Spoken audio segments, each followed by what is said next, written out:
All right, so I've been wanting to talk about the book, The 10 by Rule by Grant Cardone for quite a while now. So I've read this book over and over and over again. We drastically underestimate the amount of work that it's going to take in order to make something successful.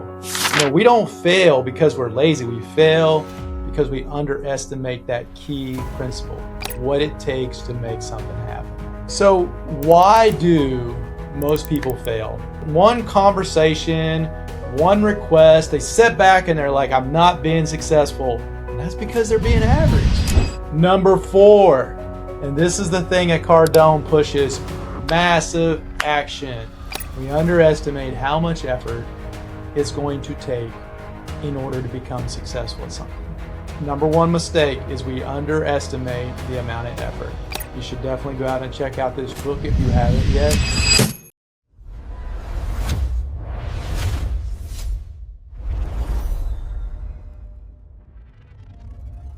Hello. All right, so I've been wanting to talk about the book, The 10 by Rule by Grant Cardone for quite a while now.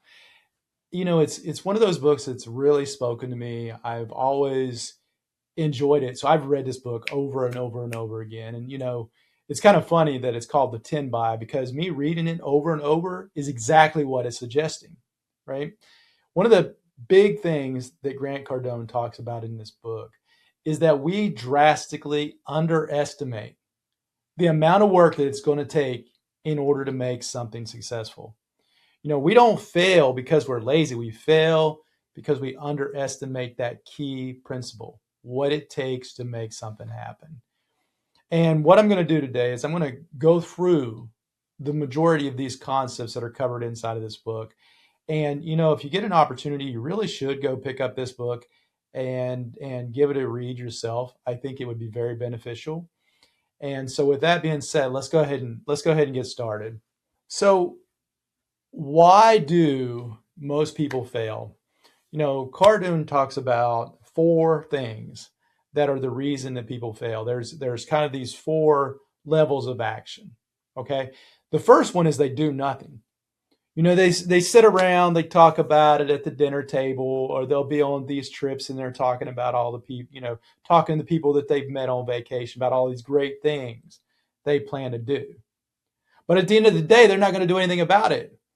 I mean, I've personally found myself, sitting there having this conversation about, well, next year I'm going to go out and I'm going to buy 10 houses. I'm going to go buy 5 apartment complexes, or I'm going to do all these amazing things. And at the end of the day, I'm not going to do anything. I'm sitting back and I'm questioning myself, right? The second part of this is we retreat. So I've decided I'm going to do something. I've taken that first step, and all of a sudden something happens. Got a little bit scary, and I decided I got to pull back. A little bit of fear made me have to pull back on the action that I could have been taking to push forward. In those moments, we got to be able to push through. We got to be able to take that next step and go ahead and be comfortable being inside of that fear. Live with it, move on. Number 3, it takes normal action. Now, this is the kind of action where we say, yeah, we're going to go ahead and do this, or a perfect example is this, and I talk to my students about it all the time. I need you to call a broker. I need you to call brokers, not one broker, brokers. But here's what happens. They call one broker, they say to the broker, hey, would you please send me, some information on a apartment complex?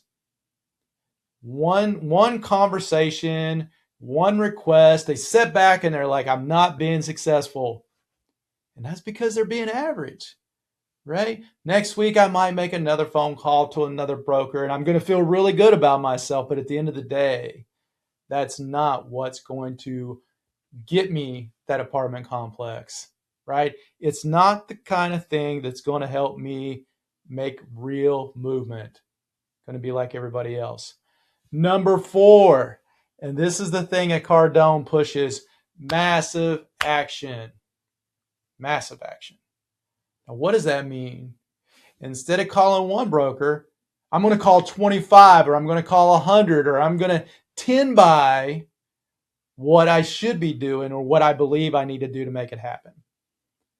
For example, a minute ago I said I needed to call one broker. I might need to call 10. And when I call those 10, I might need to say to them, instead of sending me one multifamily, why don't you send me 10 multifamily, right? Seeing the same thing in wrestling. The wrestlers that come in and they do the average practice and they get their hour and a half in, they go home, they don't do anything else. They wonder why they're not having success. But here's the facts. Had they come in there, done their hour and a half, and then they stayed and they worked out another half an hour to 45 minutes, they go home and they're practicing moves, they're learning new moves, they're researching, they're getting better. Those are the individuals that will become great, right? Again, we got a 10 by that action. Now, what are some of the biggest mistakes, or what's one of the biggest mistakes that people make? We underestimate how much effort it's going to take in order to become successful at something, right? So I say I want to become a good wrestler. And what I think that means is I'm going to come in here and do the average work, right? I want to learn a wrestling move and I'm going to run it 100 times, be done. I should know that move. That is not going to fix it, right? Instead of 100 times, I need to run it 1,000 times. Instead of calling one broker, I need to call 10 brokers. I need to always be multiplying that effort. And what I think internally is going to fix it is not going to fix it. Keep that in mind. Number one mistake is we underestimate the amount of effort. Now, here's the next thing. Average thinking is dangerous. Now, what does that mean? Hey, one of the things that Cardone says is, do I want to publicize that I want to be average? If John down the street is having a conversation with me and he's asking how things are going and I'm saying, yeah, man, I'm pushing to be average. Is that going to fix anything? Is that going to help me attain my goal? Because it's safe, because it starts to make me feel stuck and it starts to, make me feel that it's okay to have those average outcomes. At the end of the day, average is going to put me out of business or keep me right there with everybody else. It's not going to allow me to become special at something or to really become great at something. I want to become a great multifamily purchaser. I gotta be above average, and I got to push myself to reach those goals. Right? Now, the other thing he says is obsession is a superpower. Obsession is a superpower. People are going to say you're crazy. You're going out here, you're calling, 25 to 100 brokers, or you're in a wrestling room, you're working 2.5 hours on wrestling moves. You're going out, you're studying, you're spending all day getting better in your mind. You just can't turn it off. You're getting constantly better, seeking constant feedback. Those are the moments when you're going to actually reach that goal. Who cares what little Johnny has to say, right? At the end of the day, his opinion means nothing, and those naysayers, their opinions mean nothing. What do you want to attain? And if you want to attain something, once you start getting the obsession or start feeling that that's all you can think about and it's inside of your soul, those are the things that you're going to actually grow, and those are the things that you're going to become great at, right? Now, massive action solves most problems. Here at the end of the day, if I call, or let's go back to buying properties. Let's say I buy one property a year. If that property fails, I'm out of business. But let's say I go out here and I buy 10 properties a year. And if that one property fails and I've taken the massive action to make these other things happen, that one property doesn't mean anything, right? The massive action allows me to make the mistakes and to move forward and become better at something. Whereas playing it safe, being average, not 10 buying those things, right? It doesn't allow me to actually make those mistakes because I'm too conservative. Too conservative. Now, let's go ahead and bring this to a close, right?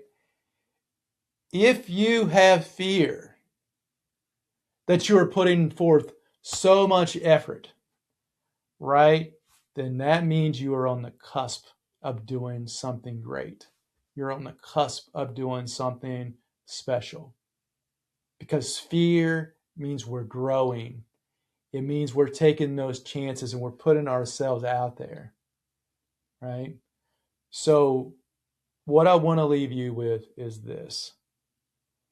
If you truly want to become great at something, whether that be business, a sport, life in general, be willing to go out and tend by this. Be willing to go out and tend by your efforts. Now, at the end of the day, I'm rooting for you. You should definitely go out and check out this book if you haven't yet. And next time, next time that you see me, I hope that you have decided to start 10 by in your life and you have a great day. Thank you.